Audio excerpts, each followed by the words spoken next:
I'm going to tell you all about the saddest, eager, most anxious 72 hours of my life. Those hours began on August the 18th of 2013. It was the day that my son was going to be born into this world. It was any other normal day for me. I went to work that morning, came home to watch Titans preseason football that evening, and my son must have known how much I love football already because he waited until the game concluded to make his debut. The game ended, and I had decided to go out to the car to secure the base for the carrier in the car while my wife took a warm bath. I was in the car securing the base, and I got a phone call from my wife. It was my wife was calling to tell me that her water had broken. It was time to go welcome our son. I excited. I rushed inside to find my wife waiting by the door with our bags packed, and she was calmly waiting there and said, "It's time to go." Being a first-time father, I didn't know what to expect, but it was here, and it was time to go. And we got in the car and off to the hospital we went. My wife was having pretty intense contractions on the way to the hospital, and upon arrival, we were informed that she was 8 centimeters dilated, and our son would be born probably within the next hour. The doctors were concerned that they wouldn't get an epidural started in time for her. Fortunately, they were able to do so. And at 11:26 on August 18th, my son was born into this world. He was born at 8 pounds 6 ounces. I was not a small baby, so he was going to take after me. I was 10 pounds 12 ounces at birth, and my son was going to follow in my footsteps, if you will. They say that the most exciting feeling or gratifying feeling that you get for giving life to something is when you hear your child cry for the first time. This is something that I never got to experience. My son was born. Yes, I had given life to another human being, but my son never cried, and he was immediately rushed from our hospital room as soon as he was born. And I looked at my wife, being a first-time father. I didn't understand. I said, "Is this how this is supposed to go?" And she said, "No, I don't know what's going on." So I left the room in search of answers. I found one of our nurses out in the hallway, and I said, what is going on? She informed me that everything was okay and that we would be visited by our delivering doctor shortly. So I went back to the room, talked to my wife.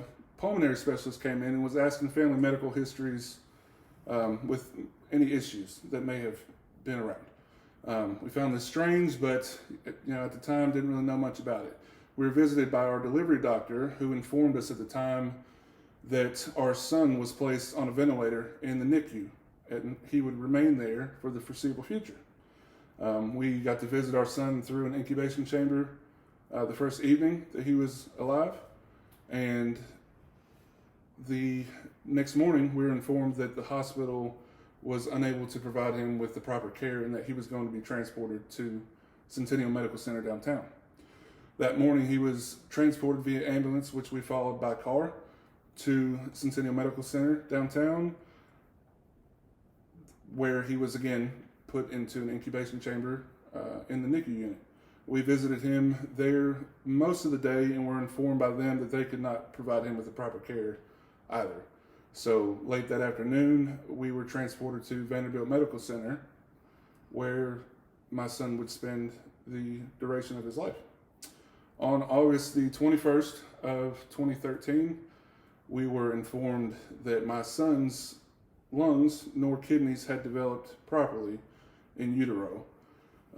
Many of you may not know this, but part of your child's development is for your child to urinate while in utero and to ingest that urine because it's rich in nutrients that help to develop their vital organs.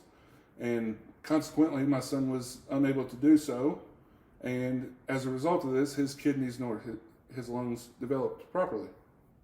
And we were informed that day that my son would not live.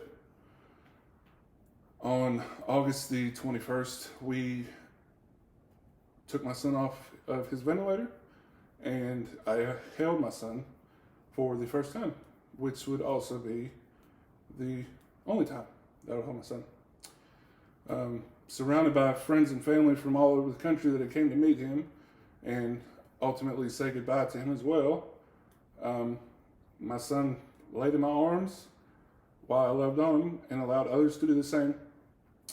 And he passed away some short 15 minutes later in my arms. This is the worst day of my life. and nothing could ever replace my son. However, I was blessed with a beautiful baby girl, Kinsey Faith, on May the 13th of 2015. And she has been a blessing in my life, and I'm thankful for her every day. And she has helped to fill the hole in my heart from the loss of my child, of my son. And I'm grateful for her to help fill the hole that was created on August the 21st of 2013, sorry.